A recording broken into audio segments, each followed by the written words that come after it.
if you have 100 things you do right, but you don't do the three fundamentals right, the business is going to die. But if you do the three fundamentals right and you do the 97 other ones wrong, the business is still going to be there. For most businesses, those fundamentals are very similar in that you've got to get new work in, you've got to perform that work well, you've got to collect on that work.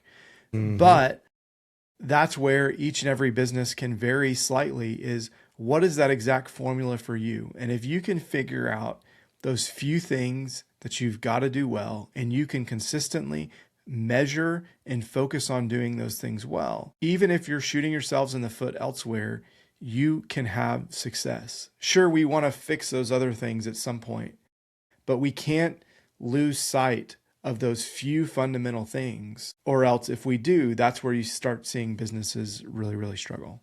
Yeah. Yeah. I think with a lot of owners, and maybe with this one, time, the appropriate amount of time and attention is not put into figuring out the exact things that need to be optimized.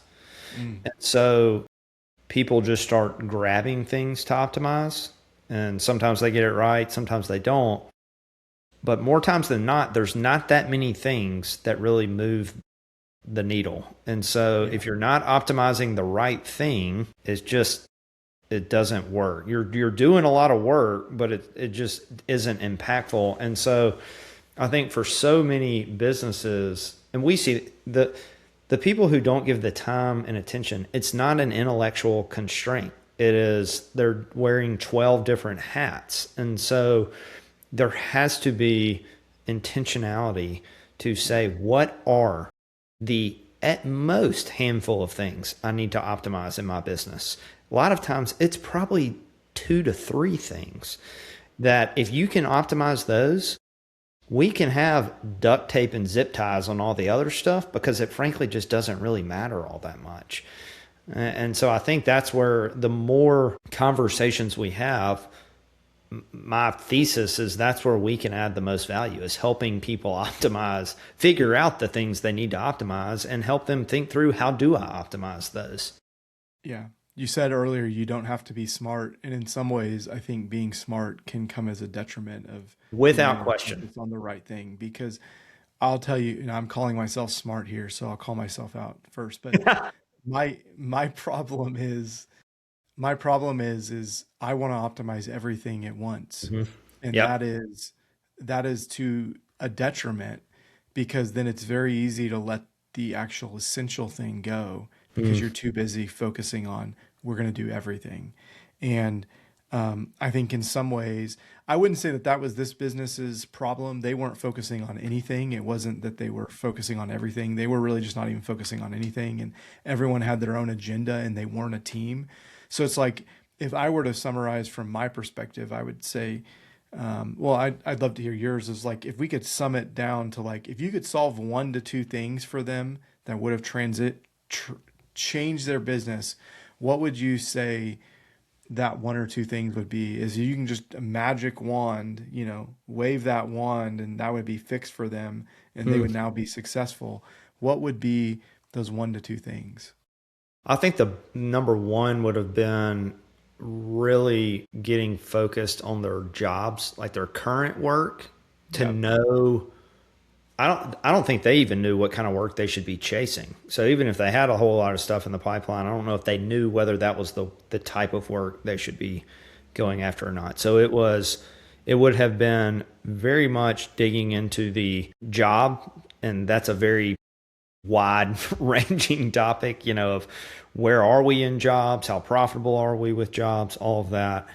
And then the other, I think that one, and then on the back end, the receivables. I mean, there was little to nothing going on with receivables, and that really came to bite them. They just didn't have the time to try to improve things because Yeah. they just didn't have cash. Yeah. My 2 things, if I could boil it down, one was going to be the jobs, which was very similar of like they needed to better understand their jobs. In that sort of business, in a job-based business, you do not if you do not understand your jobs, you do not understand your business. Hmm. And Yep. um, I do remember kind of going to, they didn't even know who to chase. Um, one of their people, you know, that was a business that business came from relationship, meaning going and being in front of people. But the person that they had doing sales was focused on all of these non-touch sales things of emails or, you know, um, all the metrics and all the stuff on the back end, but it wasn't actually doing the actual sales activity that needed to be Mhm. done. And that can work if you have the person that's going to actually do the activity, but they didn't have the person to do the activity, and that was a big issue. So I think that understanding that job piece would have, made that clear because again, they didn't have that. But I'd say more than anything, and this is kind of going off the beaten path with the answer, is they didn't actually have a team. Yeah, I agree. Meaning they had a bunch of individuals doing whatever they wanted to do, and they didn't actually have a leader. So if I could, and not that the owner couldn't be a leader, I just think the owner was going back to what you talk about of people being obsessed with this idea of coming and buying a business. Is this owner thought I can come in and buy a business and I can pull back, and the owner did not have the experience to realize that they were going to have to be the one for 2 to 3 to 5 years that was going to sit in that business, that was going to lead by example, and was going to force everyone through the doors that he wanted them forced it through. And if that would have happened, I think a lot of the rest would have sorted itself out, right? We didn't understand the team dynamic to Hmm. be able to appropriately address some of those team dynamics early enough. And we took some of that at face value.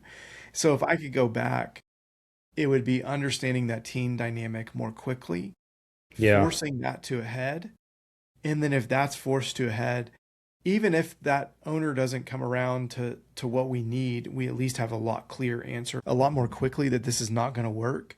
Hmm. But I think that owner would have stepped up in that scenario or would have been forced into that. Yeah. Um, so it's a little bit of a different answer, but I think that was one of the fundamental things with them that we just weren't going to solve.